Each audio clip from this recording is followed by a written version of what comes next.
Thank you very much. Good morning. So, first of all, before presenting my opinion on the paper, but also addressing some of the issues raised by this interesting paper, and how to say, I read the paper during my flight to Kiev, but also a few days ago in Bucharest when I got the first draft, and I think that the paper is an interesting one, and it's a good base for an interesting discussion on what B9 is, what B9 could be, but also it's a good starting point for a discussion on Romanian-Ukrainian bilateral relations. But before, as I said, presenting my opinion on the paper, and in fact I have two categories of remarks. I have some remarks on what B9 is and what B9 could be or not. That's an issue to be discussed, but also I want to bring some clarifications on some how to say statements on Romania, because I think that some points in the paper has to be reconsidered, and I will tell you immediately what I mean. But before anything else, first of all, I want to express my gratitude for the invitation, especially if taking consideration that my last visit in Kiev, it was in 2013, which means almost, I think, more than 6 years ago. I remember very well that meeting because it was an official visit. I had a very good discussion at that moment with Ms. Bogatirova. She was at that moment the Secretary of the Defense and Security Council of Ukraine. And I remember that, in fact, that visit, it was part of a package of very good visits of officials from Romania in Ukraine. Not only myself, but also the foreign minister of Romania came to visit Ukraine in that spring. And how to say, I think that I really hope that our visit, in 2013 contributed, to an increased cooperation between Romania and Ukraine. So I'm glad that now I have again the chance to visit Kiev, although it's a very short visit, but the academic year is not over yet in Romania, at least in my academy. So I'm also grateful because the invitation has been addressed by Ukrainian Foreign Policy Council, and I have to say too that I also noticed an increased number of academic contacts between Romanians and Ukrainians in the last 2 years. Our friend Sergei said that he visited Bucharest 9 times, if I which I think is very good, and I remember some of the discussion which we had in Bucharest or in Kiev between Romanians and Ukrainians. I hope that have been useful for both countries to understand better the importance of the bilateral relationship. There is no doubt that if you take in consideration the stakes from the security point of view for Romania, Ukraine is an important country. I'm also glad that the Friedrich Ebert Stiftung is involved in this endeavor. I have a very good cooperation with your bureau in Bucharest, and I'm glad that now I'm enlarging this cooperation also with the Friedrich Ebert Stiftung office in Kiev.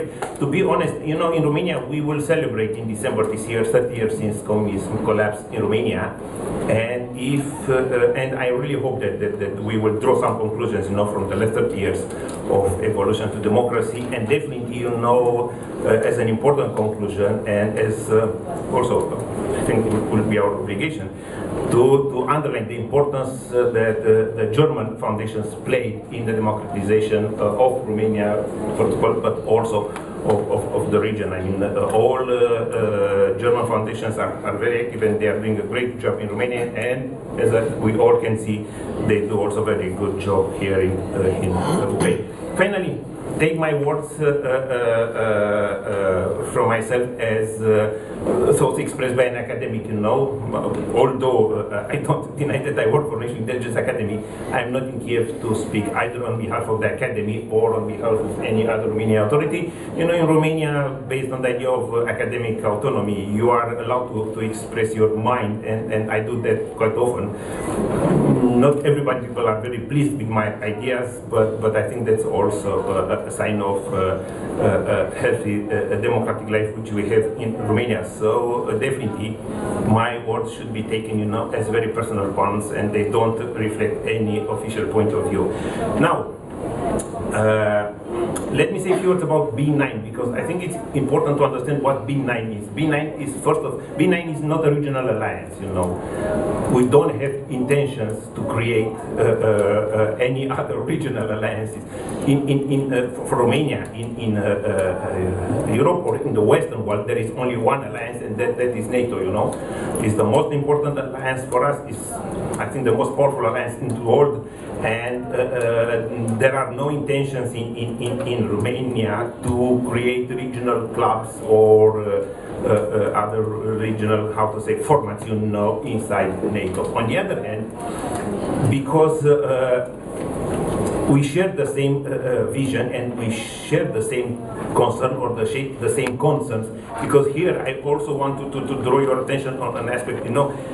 Yes, I mean, Russia is definitely the most important challenge for Romania too, but Russia is not the only challenge which Romania is asked to address, and you have to understand that. And maybe here, that's a significant difference between Romania and Ukraine, because I understand very well your situation, and I have a lot of sympathy, for Ukrainian cause, and I think that it's unacceptable, a country from the region to use military force to change borders and to annex illegally territories, and so from this point of view, my opinion is very clear, and I have a lot of articles, and I always express publicly this view, so I don't think that there are any doubts on how I see the Ukrainian cause.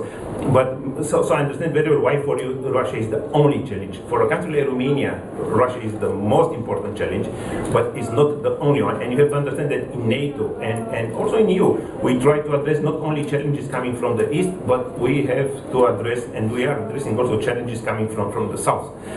So this aspect, I think, is relevant and has to be taken into consideration. And it's not an accident that, for instance, and that's interesting, you see more and more, for instance, EU discussing on China, as I believe that we will see soon more and more discussions also in other formats, including NATO, on how to address the relations with China. And that's only one aspect.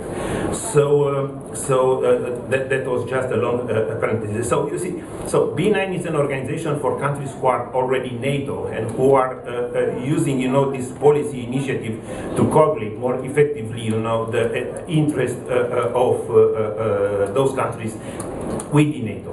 And that's an important aspect, We have NATO countries within NATO who are trying, to coagulate, more effectively their interest. And it's not an accident that you see high-level meetings of B9 format before important NATO summits taking place. And at the end of this year, we will have another NATO summit, and I'm sure that the format will be again used for countries who are part of B9 to coagulate, as I said, more effectively their positions in NATO.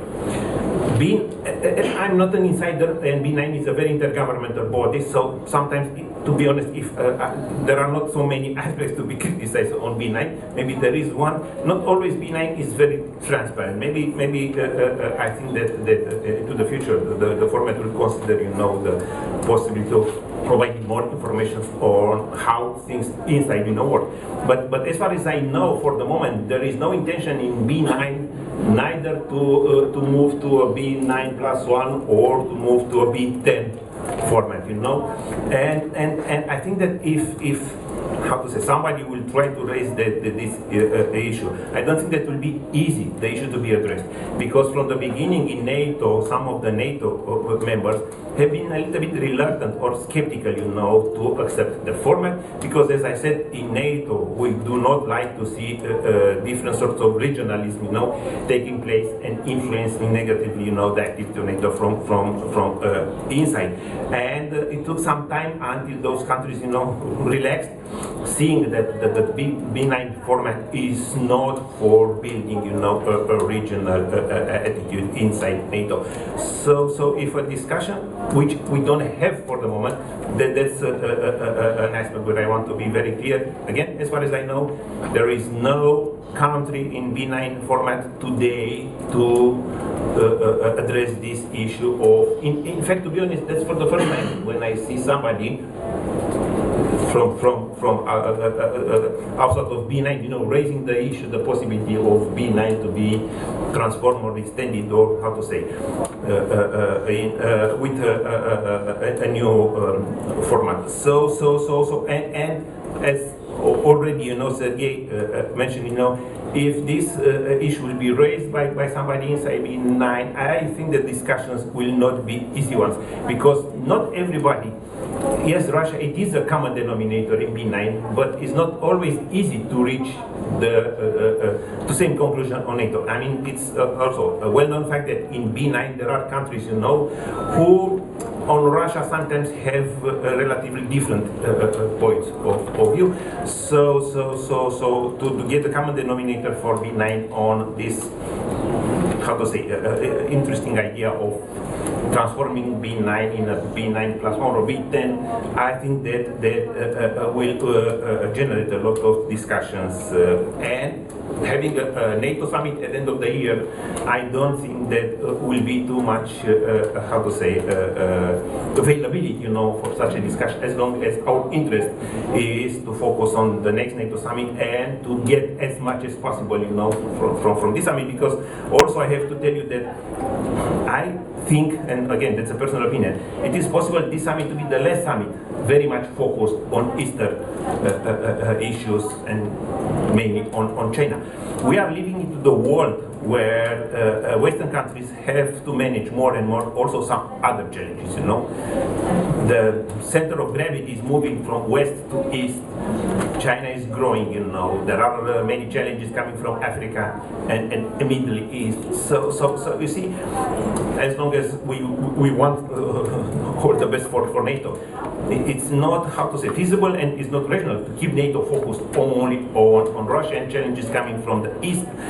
We have to let NATO also to deal also with the other challenges, because NATO will remain relevant, you know, for the Western countries if NATO will address challenges who are relevant for all the countries, you know, inside the alliance.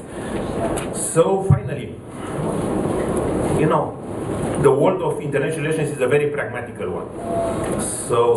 And ideas are always helpful, and challenges are have to be welcome, you know, because it forces you know to think. But especially when you start to think, you generate questions. And one of the questions, but in a very theoretical way, you know, speaking about the possibility for B9 to extend the cooperation with a country like Ukraine. Always, you know, you will have in the paper the question of the added value to your organizations. I understand very well why Ukraine is interested in such a cooperation, and again, as somebody having a lot of sympathy for the Ukrainian cause, you know,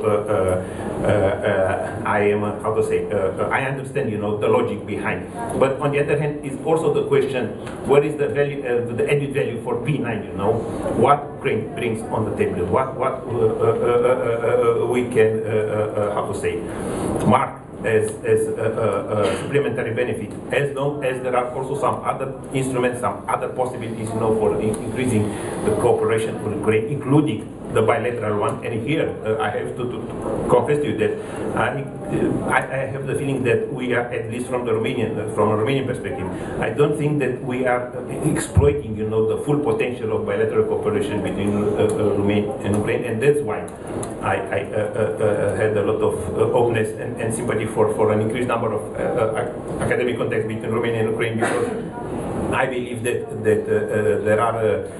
there is a chance for enlarging, you know, extending, you know, our bilateral cooperation if both sides will want that. So those were my observations on B9. I have few, how to say, very specific remarks regarding how Romania it is treated in the report. First of all, we don't buy only American equipment. Just, I think, a few days ago, finally, after long discussions, the issue of the modern corvettes for Romanian Navy has been solved, and now it's an official decision. The French naval group will build four modern corvettes for us in a partnership with Romanian shipyard. So the Romanian armed forces will have into the future as very modern capabilities, not only Patriots or HIMARS, American missiles, but also European, French corvettes. And this is not only acquisition of European capabilities for the Romanian forces. We have also discussions now and negotiations with some other European companies, for buying, their products. Secondly, I will not consider Romania to be a regional leader. In fact, I don't think that we want and we need to be a regional leader. We try to be a very active country involved in a lot of regional activities, and you know very well that we are not very active. We are not very active only in the B9. Yes, the name Bucharest 9. It was a recognition of our contribution to the initiation of this format of consultations, and together with Poland, we have our important contribution, to the success of this program. But on the other hand, we are very active on 3Cs on 3Cs initiative too. I think last fall we had a very successful summit in Bucharest. We are very active in other. We continue to be active even in OSCE, although there are some discussions about how relevant OSCE is today. So we don't want to be a regional leader.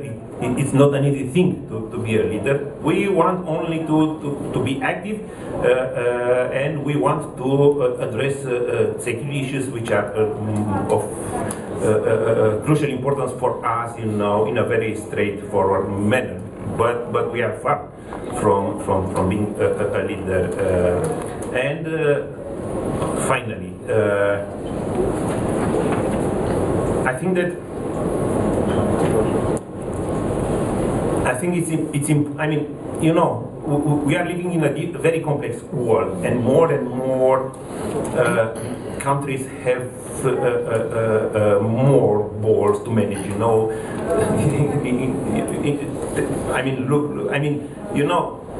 If you take this image of a clown, playing with some balls. In the past, life was easy because, in my opinion, our countries, including the most important ones from NATO and EU, had to play only with one or two or maybe with three balls, which is not quite a difficult task. Now, the number of problems, increased because the number of problems to be addressed by countries is a significant increase. Look at the G20 meeting in Osaka. I don't remember since G20 has been created, and that was in 2009. Countries, or G20 to have so many problems on agenda as they had in Osaka, and it was very interesting to see the important number of bilateral meetings between the big ones, trying to address the global issues.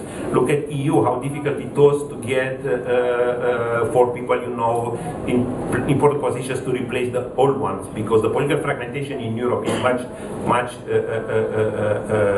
more complex than in the past. So what I want to stress is that I think that we are living in an era where, if we want more security for our countries, if we want more prosperity, first of all, we have to look to ourselves and to do whatever we can for ourselves, sometimes even in a very unilateral way, to increase our security or our prosperity. I mean, all the countries have a larger number of issues on the agenda than in the past, and I think that this forces them, first of all, to look to their own interest. I think that we should do the same, and first of all, to do what we can do for our countries. And I will finish in 30 seconds. I remember an American ambassador in Romania, who some years ago, when Romania was in a very confused situation and we were looking for the right way forward, he said very bluntly to us, don't expect America to love Romania, then you Romanians love your own country. So I think that's an important message to take. Besides NATO, besides EU, besides B9 or other formats of regional cooperation, I think that first of all we have to prove that we love our countries, we do our best for our own country, and then we also try to get some benefits, from the regional cooperation. But it will be very difficult to expect, good things or important things from regional cooperation as long as you are not doing the right things for your country. And I'm speaking only on behalf of my Romanian experience, because as you all know, also Romania had this spring to face some complex and difficult domestic situations, but I'm glad that my country finally succeeded, to overcome it. Thank you very much.